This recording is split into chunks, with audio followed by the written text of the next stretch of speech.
Smile 2 is a psychological and supernatural horror movie written and directed by the same writer-director of Smile from 2022, Parker Finn.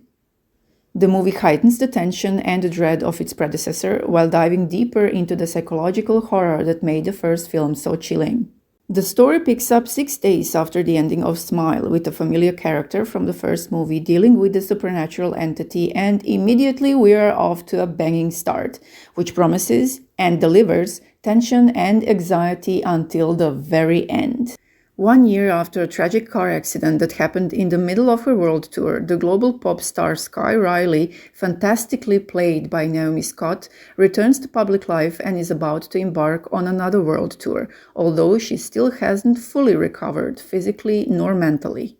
After a visit to a friend who takes his life in front of her in a gruesome way, she very quickly starts experiencing increasingly terrifying and inexplicable events. She hears and sees things that may or may not be there. She has a hard time separating reality from imagination more and more as the movie progresses, and we as viewers are right there with her because we know only as much as she at any given time. We experience the events through her eyes only, so that we too are insecure what really is going on and what may only be a vision. Skye's rough work schedule makes things worse, since she has to deal with all this in the middle of photo shoots, rehearsals, interviews, and other promotional events. She becomes increasingly overwhelmed, the visions get increasingly disturbing, she loses sense of time, everything that happens is meddling with her reality, and inevitably her mental stability starts to crumble as she finds herself in awkward and embarrassing situations that threaten to destroy her hope for a second chance on life. The film's visuals are haunting, with creative cinematography that mirrors the character's unraveling psyche. The camera work reminded me at times of the movie Mother by Darren Aronofsky, where the camera moves closely with the character in a way that creates a claustrophobic and intimate experience. The whole 2 hours of the movie feel like a lucid nightmare fever dream, an anxiety-inducing downward spiral, and disaster seems inevitable.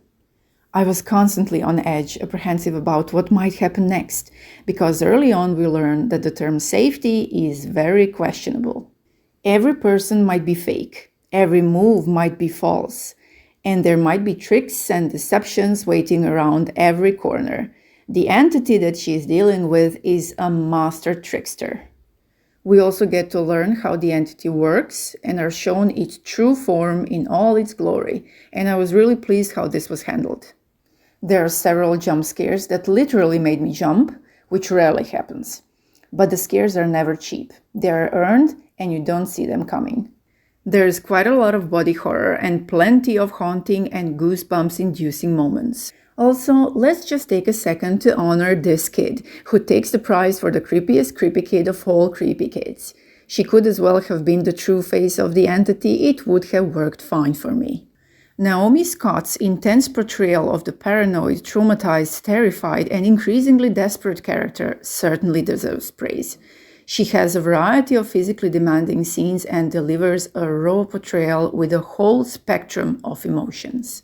Watching her battle a seemingly invincible force and sink into the nightmare ever deeper was exhausting.